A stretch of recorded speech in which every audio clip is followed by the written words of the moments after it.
Hello friends, आप सब कैसे हैं।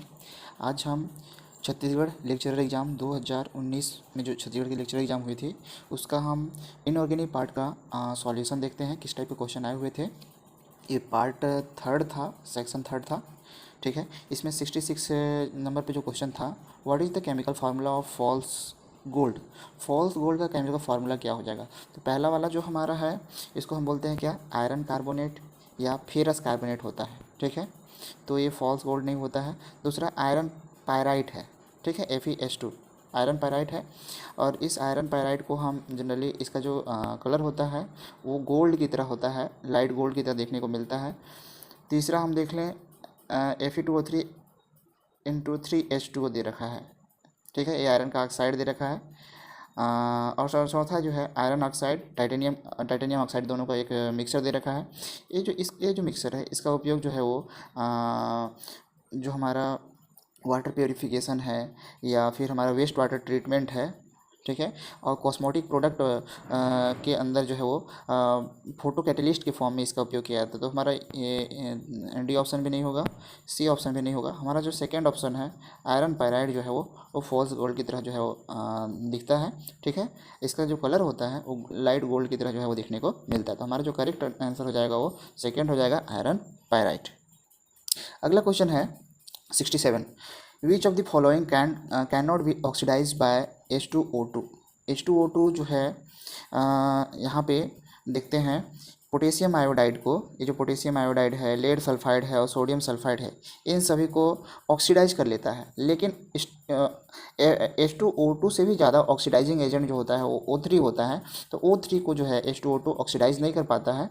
तो यहाँ पे हमारा जो करेक्ट आंसर होगा वो ऑप्शन नंबर फर्स्ट हो जाएगा, O3 ओजोन जो है। ठीक है, ओजोन H2O2 से स्ट्रॉन्ग ऑक्सीडाइजिंग एजेंट होता है। तो H2O2 तो इन तीनों को ऑक्सीडाइज कर लेता है, लेकिन O3 को ऑक्सीडाइज नहीं कर पाता, क्योंकि H2O2 से भी ज़्यादा स्ट्रॉन्ग ऑक्सीडाइजिंग एजेंट हमारा क्या होता है, ओजोन होता है। तो हमारा जो करेक्ट आंसर जो हो जाएगा इसमें वो हो जाएगा क्या, O3 हो जाएगा। नेक्स्ट क्वेश्चन है, नेक्स्ट जो क्वेश्चन है question number 68, the halides of third group element behave as Lewis acid, the acceptor ability is maximum for the halide of. तो यहाँ पे तीन चार एलिमेंट दे रखे हैं, थैलियम दे रखा है, गैलियम देख रहा है, एल्यूमिनियम दे रखा है और बोरोन दे रखा है। तो यहाँ पे हम देखेंगे ये हो गया आपका बोरान, एल्यूमिनियम, गैल्मियम और इंडियम के बाद थैलियम दे रखा है। ठीक है, इन सभी में हम देखेंगे तो हैलाइड के साथ एक्सेप्टर एबिलिटी किसके अंदर देखने को मिलता है। तो हम बात कर लें बोरान की फ्लोरीन के साथ में बना हुआ एक मॉलिक्यूल BF3 हम जब देखते हैं तो BF3 के अंदर हमें क्या देखने को मिलता है, बोरान जो है वो फ्लोरीन के साथ मिल करके, ये जो फ्लोरीन है फ्लोरीन के साथ मिल करके जो है वो पी पाई बाइक बॉन्डिंग करता है। इसके पास जो इलेक्ट्रॉन होता है, और बोरान का पीजेड ऑर्बिटल जो वैकेंट है, बोरान के पीजेड ऑर्बिटल के अंदर आयरन बोल रहे हैं, फ्लोरीन अपना lone pair of electron donate करता है।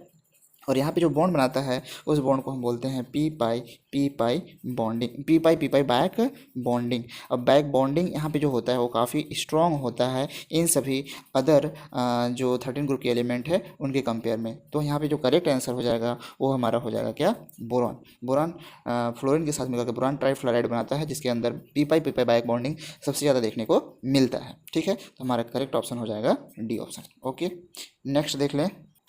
नेक्स्ट दे रखा है, when alumina is electrolyzed in presence of cryolite the gas liberated at graphite anode is। तो ग्रेफाइट एनोड पे कौन सी गैस जो है वो लिबरेट होगी। ठीक है, तो हमारा जो क्रायोलाइट हो जाएगा वो क्या है, Al2O3 जो है, इसकी रिएक्शन हम सोडियम एलुमिना के साथ कराएंगे। ठीक है, Na2Al F6 के साथ करा लेंगे हम। ठीक है, तो यहाँ पे जब रिएक्शन कराते हैं हम तो जो है जो रिएक्शन होगा इस दौरान जो है वो एनोड पर ऑक्सीजन लिबरेट होता है, एनोड के ऊपर हमें ऑक्सीजन देखने को मिलता है, और यह ऑक्सीजन जो है वो कार्बन के साथ मिलकर क्या बना लेता है, कार्बन मोनोऑक्साइड फॉर्म करता है। उसी तरह से कैथोड पे होने वाला जो रिएक्शन होता है, एल्यूमिनियम 3+ जो होता है वो इलेक्ट्रॉन गेन करके किस में कन्वर्ट होने लगता है, एल्यूमिनियम लिक्विड में जो है वो बदलने लगता है। यहाँ पे टेम्परेचर जो है वो अप्रोक्सीमेट जो है वो 20,000 के आसपास जो है वो देखने को मिलता है।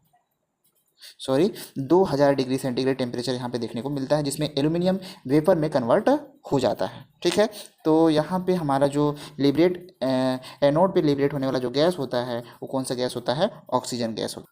अगला रिएक्शन है अगला क्वेश्चन है sorry, the radius of lanthanum 3+ is 1.06 angstrom, which of the following given values will be closest to the radius of lutetium 3+। तो हम देखते हैं लैंथेनम 3+ से लेकर के ल्यूटेशियम 3+ तक हम जैसे ही हम लेफ़्ट टू राइट मूव करते हैं, ठीक है, लेफ़्ट टू राइट मूव जब करते हैं तो लैंथेनम और ल्यूटेशियम के बीच में जो हमारा लैंथेनम और ल्यूटेशियम के बीच में हाफनियम से लेकर lanthanum, hafnium, tantalum, tungsten, rhenium, osmium, radium, platinum, gold, mercury, ये जो 5D सीरीज के एलिमेंट आते हैं, 5D सीरीज के 10 एलिमेंट आते हैं और 5D सीरीज के 10 एलिमेंट जो है वो बीच में आने की वजह से यहाँ पे हम लैंथेनम से ल्यूटेशियम तक हमें लैंथेनाइड कॉन्ट्रैक्शन देखने को मिलता है। लैंथेनॉइड से कॉन्ट्रैक्शन देखने को मिलता है और लैंथेनाइड कॉन्ट्रैक्शन होने की वजह से क्या होता है, यहाँ पे रेडियस जो है वो डिक्रीज कर जाता है।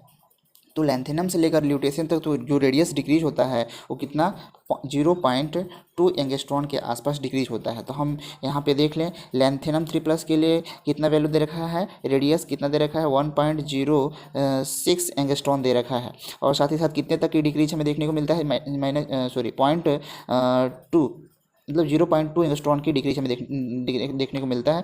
तो यहाँ पे हम देख लेंगे एक हो जाएगा 6, यहाँ पे हम माइनस कर लेंगे 10 से 2 माइनस कर देंगे कितना जाएगा 8 आ जाएगा, मतलब 0.86 एंगस्ट्रॉन के आसपास जो है वो डिक्रीज जो है वो रेडियस में देखने को मिलता है। तो यहाँ पे 0.86 ना दे करके कितना दे रखा है 0.85 एंगस्ट्रॉन दे रखा है। तो हमारा जो करेक्ट ऑप्शन हो जाएगा यहाँ पे वो हो जाएगा क्या 0.85 एंगस्ट्रॉन। तो 70 का आंसर डी हो जाएगा। उसी तरह से हमारा जो 71 क्वेश्चन है, 71 क्वेश्चन जो है which among the following is most basic. तो यहाँ पे 13 ग्रुप में फिर से आ गए, 13 ग्रुप से बहुत सारे क्वेश्चन जो है वो पूछे जाते हैं अलग अलग कंपटीशन एग्जाम में। यहाँ भी लेक्चरर एग्जाम जो 2019 में छत्तीसगढ़ में आयोजित हुआ था, ठीक है, एक रेगुलर भर्ती था, तो यहाँ पे एक क्वेश्चन जो है वो पूछा गया था। तो बोरान का जो ऑक्साइड होता है वो एसिडिक नेचर का होता है, कैसा होता है एसिडिक होता है। एल्यूमिनियम का कैसा होता है एम्फोटेरिक नेचर का होता है, एम्फोटेरिक नेचर का, ठीक है। और यहाँ पे टाइटेनियम ऑक्साइड जो है वो दोनों की तरह बिहेव करता है, एसिडिक और बेसिक। वो रिएक्शन के ऊपर डिपेंड करता है कि ये एसिडिक होगा कि बेसिक होगा, ये रिएक्शन के ऊपर डिपेंड करता है। और हमारा डी ऑप्शन जो है जिसमें थैलियम दे रखा है, थैलियम के अंदर कुछ metallic character means electron lose करने की टेंडेंसी इसके अंदर देखने को मिलता है। तो यह जो है वो बेसिक कैरेक्टर को शो करता है, तो इसकी बेसिसिटी सबसे ज़्यादा हो जाएगा, इसके अंदर बेसिक कैरेक्टर सबसे ज़्यादा हो जाएगा। तो हमारा जो करेक्ट ऑप्शन होगा वो थैलियम ऑक्साइड हो जाएगा। थैलियम जो है वो इलेक्ट्रोपॉजिटिविटी कैरेक्टर को शो करता है, इस वजह से इसके जो ऑक्साइड बनते हैं वो कैसा ऑक्साइड बनता है बेसिक ऑक्साइड बनाता है। तो हमारा जो 71 क्वेश्चन का करेक्ट आंसर जो हो जाएगा वो क्या हो जाएगा डी, ठीक है। तो इस प्रकार से हमने आज इनऑर्गेनिक केमिस्ट्री का 6 क्वेश्चन यहाँ पे हमने देखा है, इसका सॉल्यूशन देखा है। नेक्स्ट वीडियो में हम ऑर्गेनिक से फिजिकल का एक वीडियो हमने अपलोड किया हुआ है, उसमें 3 क्वेश्चन का सॉल्यूशन हमने दिया था। ऑर्गेनिक से अभी हमने सॉल्व नहीं किया है सॉरी, इनऑर्गेनिक केमिस्ट्री से आज हमने 6 क्वेश्चन सॉल्व किया है, इसका सॉल्यूशन हमने दिया है। नेक्स्ट वीडियो में हम ऑर्गेनिक का कुछ क्वेश्चन लेकर के सॉल्व करेंगे और जो है आपको हमारे चैनल पे देखने को मिलेगा। तो इसी प्रकार के वीडियो देखने के लिए हमारे चैनल के साथ में जुड़े, हमारे चैनल को लाइक करें, सब्सक्राइब करें और हमारे चैनल को शेयर करें। बहुत बहुत धन्यवाद आप सभी का।